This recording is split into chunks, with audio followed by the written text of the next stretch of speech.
warahmatullahi wabarakatuh. Saya Naila Amafira dari kelas 10 Perhotelan 2. Saya di sini akan menceritakan ulang kembali teks hikayat yang berjudul Menteri Sultan Harun Ar-Rasyid bertelur. Suatu hari, Sultan Harun Ar-Rasyid menyuruh memanggil 10 orang menterinya. Setelah mereka datang, maka kata Baginda kepada mereka, "Ada sebuah kolam di hadapan istanaku ini. Aku hendak mengetahui kepandaian Abu Nawas, karena ia sangat pandai melepaskan dirinya dari jerat." Lalu Sultan Harun Ar-Rasyid memberi kepada 10 orang itu sebiji telur masing-masing seorang. 10 orang itu diperintahkan untuk menyelam ke kolam tersebut. "Apabila engkau bangkit dari dalam kolam itu dan naik ke darat, hendaklah engkau bawa telur ayam itu seorang sebiji kepadaku."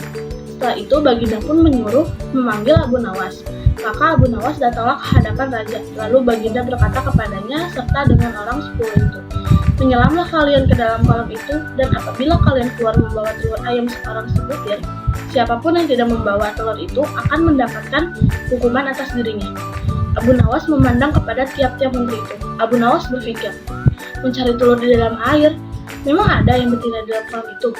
Keesokan paginya, mereka pun turun ke dalam kolam itu. 10 orang itu memegang 10 butir telur di tangannya. Telur itu pun dipersembahkan kepada Sultan Harun Ar-Rasyid. Hanya Abu Nawas yang belum keluar dari kolam tersebut.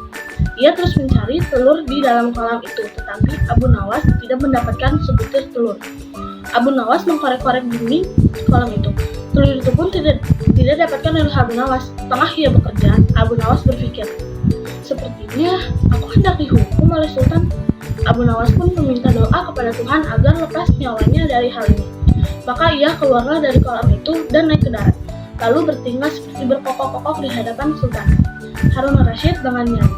Kata Baginda kepadanya, "Hai Abu Nawas, apa perjanjian kita? Kau dengan aku yang lain apabila keluar dari kolam itu harus membawa sebutir telur ayam. Aku dan yang lain membawa sebutir telur ayam, hanya engkau yang tidak membawa sebutir telur ayam itu. Sebab itu, engkau harus dihukum Abu Nawas." Sembah Abu Nawas, "Ya Tuanku, adapun yang membawa telur itu ayam betina, itulah persembahannya. Patik ini ayam jantan dan berkokok, yang membangkitkan zat anaknya. Ayam jantan itulah lagi pula telur itu, sebagaimana adat ayam tiada lain ayam jantan dan ayam betina lah yang menjadikannya. Jikalau ayam betina tidak berjantan, dimanakah ia dapat bertelur?" Baginda pun mendengar apa yang dibilang Abu Nawas. Baginda pun tidak bisa berkata-kata lagi, dan semua menteri itu pun menggaruk-garuk kepalanya karena malu. Inilah cerita singkat teks hikayat yang berjudul Menteri Sultan Harun Ar-Rasyid bertelur. Sekian dari saya. Assalamualaikum warahmatullahi wabarakatuh.